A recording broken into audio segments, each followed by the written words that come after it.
that's a long resume there, Tom. Tom and I have known each other for a long time. As he said, we worked at the Greater New Orleans Sports Foundation together back in the 90s, mid-90s. I think, Tom, it was one of your first jobs, right? We had a good team back then. We hosted Super Bowl 31 back in 1997, and then hosted Super Bowl, I guess it would have been 36 in 2002. My career started at the Superdome in 1997, right after Super Bowl, when we were working together. So it's great to be here today. I'm seeing a lot of old friends that I haven't seen in a long time. I know we're kind of on the clock. I want to try to get as much covered as we can and be respectful of your time. Want to just maybe talk a little bit about what we're doing in New Orleans, why we're doing it at the Superdome, the challenges that we face, where we are in the project, and what it means to you as residents of the state. We were talking earlier about going into some of the history of the building. I do want to talk a little bit about that in the early part of the presentation, and we'll leave some time for the Q&A. So I'm going to go through this pretty quickly. Just to kind of orient you, I know all of you are familiar with the Superdome and New Orleans. You've been there. It didn't always look this way, if you remember. That's a beautiful picture, by the way. That picture, I think, was taken during the NBA All-Star Game in 2016. But what you see there is a beautiful image of the Superdome. You see the Smoothie King Center, Champion Square, which if you've been down to the Saints games, you've noticed that place is rocking on a game day. We call it an urban amphitheater. We can handle about 8,000 people in there at a time. We do concerts when we're not playing football. It's a vibrant sports campus. But kind of going back in history a little bit, when the Superdome was built, you think about it, those of you who were around back then, some of you old-timers, it was very controversial. Mark Drennan will tell you that back in the day, in the 60s, when it was being conceived by Dave Dixon and John McKithen and the former leaders of our state, it was in the newspaper every day. I can remember as a kid growing up in Shreveport, reading about it. It was controversial. It was $160 million. It was over budget. But the one thing about it that made it unique is the building has 2 million square feet of space. And why is that significant? The Astrodome was 1 million square feet. And Dave Dixon wanted it to be twice as big and have multifunctional aspects.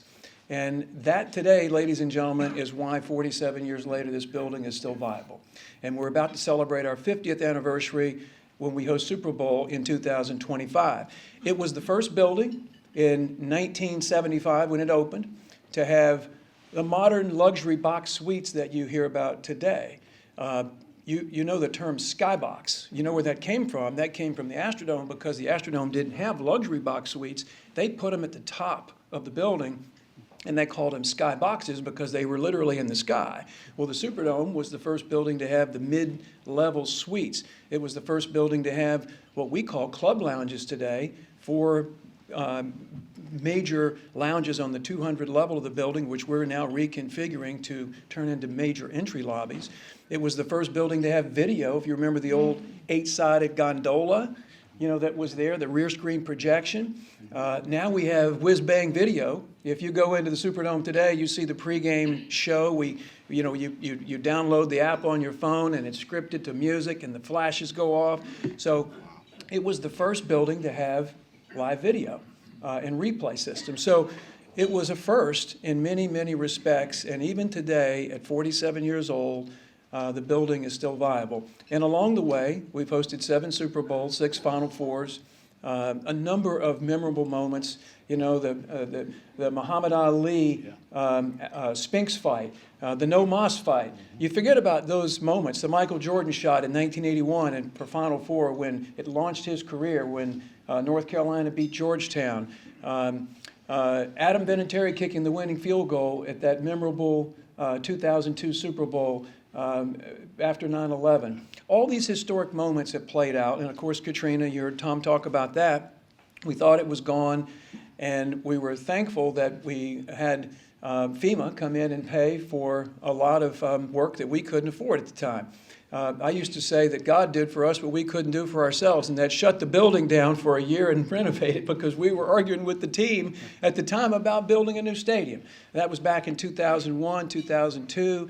We looked at a study of what could be done with the building in 2004 versus a new stadium, and then Katrina hit, forced us to shut it down. We came back and started renovating. So that plan sort of set the way, after Katrina, set the way for the first wave of renovation, which FEMA paid for probably 80% of that cost. So we got a upgraded building at the benefit of the, I guess, from the benefit of FEMA. So now we're in the second 30-year life cycle of the building. These buildings, when they're constructed, have usually a 30-year life. And what I mean by that, they're bonded for 30 years, they're financed for 30 years. The pieces and parts, the furniture, fixtures, equipment, the systems all had to be replaced usually at the halfway point, the 15-year point of that 30-year history. Well, we're now 47 years old, soon to be 50 years old, so we're approaching the half-life of the second generation. So we said to ourselves in 2017, okay, the Saints lease expires in 2025. We know we've got Super Bowl in 25. We've got Final Four in 2022. We just hosted it this past April. We can't sit around and wait for 2025 to come and then think about, well, should we tear it down and build a new stadium or renovate? So we conducted a feasibility study, took about a year and a half. We worked with the Saints to consider what should be done. And these were the major objectives that we called out. But the one thing we kept coming back to was, the founding fathers of the Superdome were bold enough to build a building that was 2 million square feet, twice as big as all the other stadiums that are being torn down today, the dome stadiums that are being demolished and replaced with new stadiums. We have to do something just as bold to be able to preserve the useful life. So the big thing about this is it allows us to modernize the space, and we're going to show you here in a minute how that works. We're reclaiming about 80,000 square feet of space of that 2 million square feet that's in the building. But we extend the Saints lease. We have a shared cost structure. There were a lot of objectives. We took this plan to Governor Edwards, and he immediately agreed with us. It was the right thing to do. The team agreed to put money in, and we were off to the races in early 2019. Here is just for reference. I know all of you probably hear about these things and you read about it, but just for reference, the cost of doing business in the NFL today. If you want to keep your NFL team, you can see what the stadium costs have, how they've risen over the past few years. Look at AT&T Stadium, $1.3 billion, and that was in 2009. SoFi and Allegiant are the two most recent stadiums to open. Allegiant is in Las Vegas. That's the Raiders' new building. And, of course, you probably have read just in the last few days about the Titans, in Tennessee. They're proposing a $2.3 billion stadium with a roof. So we looked at that in 2017 and 18 when we were doing the study, and we said, look, we can't move the Saints out of New Orleans for 4 years while we demolish the dome and build a new stadium. You can't have two stadiums in the same market. We can't afford a $2 billion stadium. And first of all, the people don't want it. People of New Orleans love coming to the Superdome. We found that out through a survey that we did. So we landed on an idea of what we call a Design 2 number of $450 million. Now, we've gone over that amount just a bit because of the inflationary pressures that we've seen the past several months with the construction market. But look at the difference between our cost, and we think because of what we did after the Katrina renovation and what we're about to do with this renovation, that we'll have a modernized stadium that will last another 20 to 25 years before we have to spend this kind of money. I mentioned the poll. In 2018, we did a statewide poll. It wasn't a local poll. But look at the favorable response we got about the Superdome and about the renovation. I would tell you, every politician in the state would like to have an 80% approval rating. So we were very pleased to see that. And the thing that struck me about it was most people realize that it's not just the 10 games that the Saints play, it's all the other events, the Sugar Bowl, the Bayou Classic, the New Orleans Bowl, the Essence Music Festival. We do a ton of other events on that campus, about 320 per year. And that drives the economic impact. You can see the fiscal impact direct impact to the state is nearly $20 million a year from all of the events that we do there. So there was a big return on the investment. So how are we paying for it? This was a big thing for us. We knew the state would not have the capital dollars to spend. We were competing with roads and bridges around the state, so we weren't going to be able to go to the state capital outlay budget and get $400 million. So we agreed early on that the Saints would contribute a third of the funding. Even though they're only playing 10 games a year, they're the beneficiary largely of the success of the Superdome. So they jumped right in and said, we'll help you design it, we'll help program it, and we'll pay for a third. And they're continuing to pay as we go, and they have not missed a beat on that. The LSED, which is the governing body it's called the Superdome Commission, that's the state-appointed board. We are refinancing our debt, which is coming up in 2022. That's one of our challenges that we're facing, quite frankly, with rising interest rates in the municipal markets right now. We're going to be refinancing about $500 million in debt. That was always planned as part of the program in 2018, but in 2018, we couldn't foresee the Fed rate going to what's going to be about 4.6% sometime next spring. So that's a challenge that we're overcoming right now. We're trying to work through how that refinancing is going to go. And then you can see the state's portion is about $54 million. There's two sources there. Small portion of it's capital outlay from the capital outlay budget, and the rest is from the American Rescue Plan, which is the federal money that was granted to the state. There was about $3.8 billion that came to the state of Louisiana that was used for projects just like this. And we, the LSED, receive a big portion of our budget from the hotel tax, which was decimated after COVID. Thus the reason for the ARP funding. So all in all, the state's putting up about 12%, and the rest of the funding is being provided by the LSED and by the New Orleans Saints.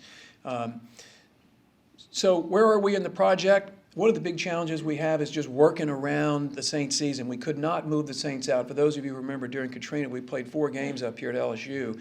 It was not good for the team. It was not good, for LSU. It was disruptive. LSU would play on a Saturday night. The Saints would play on a Sunday. They'd have 30,000 people there. It was bad for the sponsors. Tough time.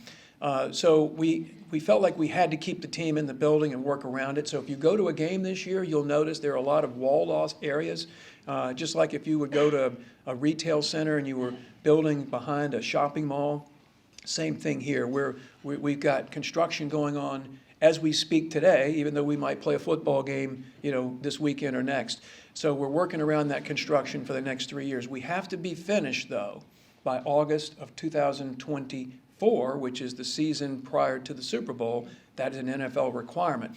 So we're racing against the clock. Construction is going very well. We just hosted the Final Four. We had to take a break, in the construction this past spring for that. So that's what's going on today. This just gives you a quick reference of what we've completed. We started the project in January of 2020. In fact, right after the LSU-Clemson national championship game, literally within hours, we were moving the turf out and sweeping the floor to make sure that we could get the cranes in and start work. And we really haven't stopped since then. We had a little bit of a slowdown during COVID, but one of the big features that we put in, if you haven't been in the building lately, you'll see this when you go, is the Mercedes field-side suites. These are very common in the NFL. There are probably 6 or 7 teams that have them now, more on the way. These sold out when they were just in the rendering phase. They were very popular. Dennis Lauscha likes to joke that we didn't have enough inventory and we didn't sell them for enough money.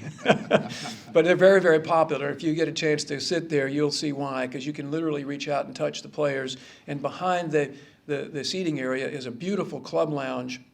For those of you who are familiar with the Superdome, this is in the north end zone where the visiting team locker room used to be.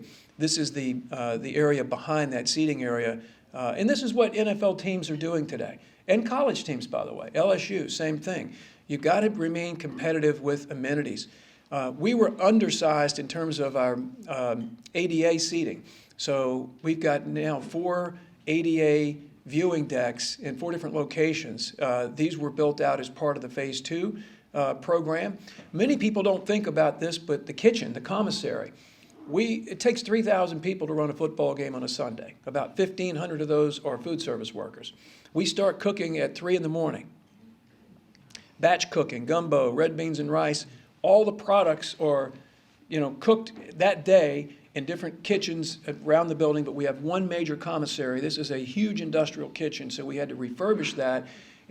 Before the renovation, we were cold prepping and cooking across the street in the arena and having to move product across. Quality of the food is not good when that happens, so this kitchen is going to be a big addition. This is just an image of one of the new entry lobbies. We have two main gates, Gate C and Gate G, and these will be committed to our VIP patrons for the new club lounge. So if we look ahead, we're right in the middle now of the 4 phases. We finished phases 1 and 2, what I just shared with you there, and phases 3 and 4 are underway. Phase 3 is underway now. And this is just a cutaway to show you. The green is what's going on today behind those walls that I was talking about. So we're playing football while the construction's going on. The purple to the north of the slide there, the upper portion, is what will take place next season. I won't bore you with all the details of what's happening inside the building, but you can see here, this is the big move. Taking the ramps out, there's 80,000 square feet of ramp system. For those of you who are familiar with the building, the ramps go up to the very top. That 40,000 square feet on each side of the building is being reclaimed and re-engineered, not only for the entry lobbies, but for our new club lounges. We will now have a new club lounge that will extend the entire length of the football field instead of being in those corners, and we're going to use those corner clubs, those corner rooms, as an atrium, if you will, to move people through on escalators. And this is a view of one of those new atrium lobbies as you come in off the plaza. So I'll just go through these really quick. We're going to expand the 100 and 500 level concourses. One of the big complaints we get from a lot of our fans is that concourses are too narrow. That's a function of the geometry of the building. Once we take the ramps out, we can expand those concourses. Remember, 2 million square feet. All of those buildings I just showed you, SoFi, Allegiant, US Bank Stadium, 2 million, 2.1, 2.2. In the old days, the Astrodome, the Metrodome, 1 million square feet. So we're double the size. And that volume of space, that's what allows us to work within that area to reclaim spaces and reimagine. This is a view of our club lounge level on the 200 level. This would be at the 50-yard line, if you will, on the east and west side. And if you walk right behind that wall, you would be in the lounge. Very similar to the LSU product that you see when you go to Tiger Stadium. This would be on both the east and west side of the building. We'll have feature bars. People like to drink in New Orleans. I'm sure you know that. So that's one of our big revenue sources during the games. So we'll have feature bars on the 100 and 500 level concourses, which will be a big adjustment. Bars, bars, bars, all the way up through the entry spaces. Our new 300 level suites will be fully renovated. Branding, for the Saints. And one of the best things that we're going to be able to do is increase the throughput of our concessions. Another sore subject with a lot of our fans, lines. We just put in a new point-of-sale system, which has reduced our transaction times to about 5 to 7 seconds, which creates more throughput, less lines. But this is going to be a game changer. These are the grab-and-go markets like you see if you were to go into a supermarket or an airport. Once the renovation is complete, we'll have a large number of these throughout the general area. I want to play this video for you real quick because it'll give you an idea. This was done about 8 weeks ago before the season, and it'll show you some of the images, give you a better frame of reference. Football season is right around the corner. While the turf puzzle is painstakingly stitched together on the dome's floor, renovation work continues on the Superdome's perimeter. The new Saints team store at NA Ground is progressing and geared for opening at the start of the season. But this video will focus on the Northeast Quad, Gate V, and the former Saints team store and everything above it. To better appreciate the completed work here, first, I'm standing in the southwest corner and the Claiborne Club. It's our existing club lounges. Level mirror image of the northeast corner. Yes, they've been busy since the Final Four just a few months ago.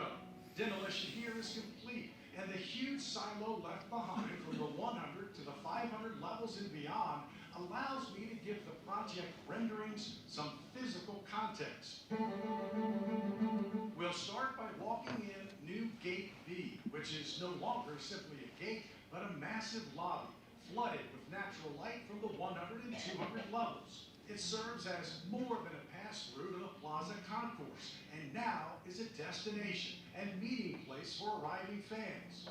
From one end of the lobby, you can see one of the signature bars and markets greeting guests on both the 100 and 200 levels. And you can see the placement of the escalator, taking you back towards the building's exterior as well as the beginning of the atrium.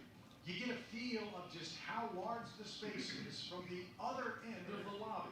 And you also get to see the new massive escalator moving overhead, transporting fans nonstop from the 200 level straight to the 500 level. And back down at halftime for more treats if desired. It's one escalator ride away. And finally, I've always had trouble with this rendering. I knew what I was looking at, but I couldn't feel it spatially until a building walk last week with the architect and construction teams made it click. He's standing on the 200 level with the former Bienville Club windows behind him, looking through the bottom of the new atrium and through the 200 level viewing deck into the lower bowl. Now he's 30 feet from the exterior's outer edge of a 47-year-old building, basically looking into the game. There are new and exciting experiences on the way. Hopefully that'll give you some idea. When you see the renderings, I know it's hard to imagine the spaces, but for those of you who are familiar with the building, that could give you some idea.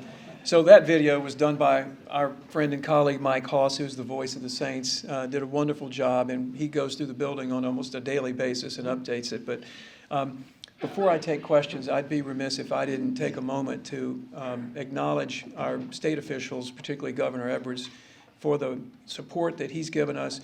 One of the things about this building, one of the things that has allowed us to stay competitive is throughout the years, the state of Louisiana has reinvested into this building and made it what it is today. When they could have easily said, no, we'll turn our back or turn it away. The repair, the maintenance, the capital improvements have continued. And I would just tell you that the people of New Orleans view it as the Lambeau of the South. And they love it. We call it the New Orleans living room. You know, people come there for their graduations or their kids at college, or they watch a high school football game or go to a Saints game on a Sunday. So kudos to the state officials and to our current governor for supporting us in this effort. We couldn't do it without the state support, I can tell you that. So with that, happy to, I think we finished with about 5 minutes to go. If anyone has any questions, we'll try to answer them. How concerned are you about the crime in New Orleans and how that might affect people going to the Superdome? Everybody's concerned about it. Obviously, it's something that's on our minds. We're part of the Hospitality Coalition, our organization. I think it's not any different than what you're seeing in a lot of other big cities around the country. I know that our local officials are doing what they can to curb the crime rate, and I know that the private sector has stepped up. It is a concern for us. All of our fans that come in from out of town, we want to make sure that they have a safe experience. New Orleans Police Department are doing the best they can do with the resources that they have. I will tell you that Jefferson Parish has stepped up to help us. The state police have stepped in to help us on game day. So we have had no issues, as it relates to the campus that we run, but it is obviously a concern and something that's on everyone's mind in New Orleans. Yes, sir. I was there Sunday for Saints bingo, and Superdome still looks good to say it's 50 years old compared to Jerry World and SoFi. So how have you guys been able to keep it so relevant, a 50-year-old building versus these 10 brand new buildings the other NFL teams have and are building? I would tell you that it's been because of the commitment of the state of Louisiana. Like I said earlier, the public officials, when we have, it's our job to come up with the ideas, to present the ideas, and allow the state officials and public officials to decide whether to fund them. Fortunately for us, the state has reinvested into this asset. And I would argue that it is probably the most productive thing the state has ever done. It's the biggest, most visible facility. It creates a brand opportunity for not only New Orleans, but the state of Louisiana. But it's because of the commitment the state has made. And I would put the Saints in that group too. I mean, in the last several years, the Saints have stepped up and invested. But we have to constantly, building that size, you have to constantly maintain it, constantly repair, constantly upgrade. And I tell people, think about this. On any given Sunday, you have the same situation here at LSU, by the way. We have 70,000 people in that building. For 8 hours, we're equivalent to the 8th largest city in the state. And we have all the same things, functional things that you would have with a small city. We have our own jail, our own security department, our own water treatment plant, our own restaurants. So, but it's because of the investment that the state has made into the building over the years. I appreciate you giving us this briefing. A lot of revenue-generating renovations that you're doing. And I know it's going to give a good return to the state as far as revenues. But there are a lot of affluent people in this auditorium and in this area. How can someone invest in this and become like an equity partner and get part of that return as an investor? You mean to invest in it at the Dome? Yes, can we do that? It's a public building. I don't know. That's an interesting question. Maybe we should talk to Mark about that. I don't know that that's possible to make an investment as a private. I mean, you're investing now as a taxpayer. Think of it that way. The investor return of my tax dollars, though, is not. It's something. Well, I would argue that that $19 million that you're seeing every year in state general fund return is the investment. But hopefully, every citizen in the state has an opportunity to enjoy the product. At one point, there's plenty of events that take place there, and then secondly, the brand awareness that it creates for the state is immeasurable.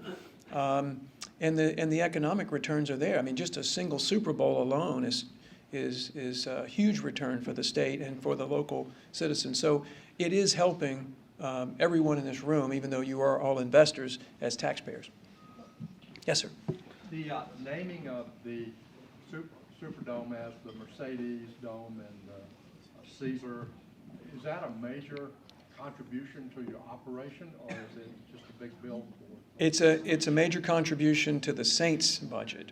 Under the operating lease with the Saints, they are entitled to sell the naming rights and retain all of the revenue. Now, you might ask, well, why would we give them that right? Every other NFL team has that right, and they have to remain competitive with their team-related revenues. And what we get for that is no obligation to pay for financial incentives or inducements. They take the risk of loss. So they get to earn that money. It's about $11 million a year, 20-year deal. I think that's been widely reported. So, but the Saints are the beneficiary of that, not the LSED and not the state. It goes into their bank account.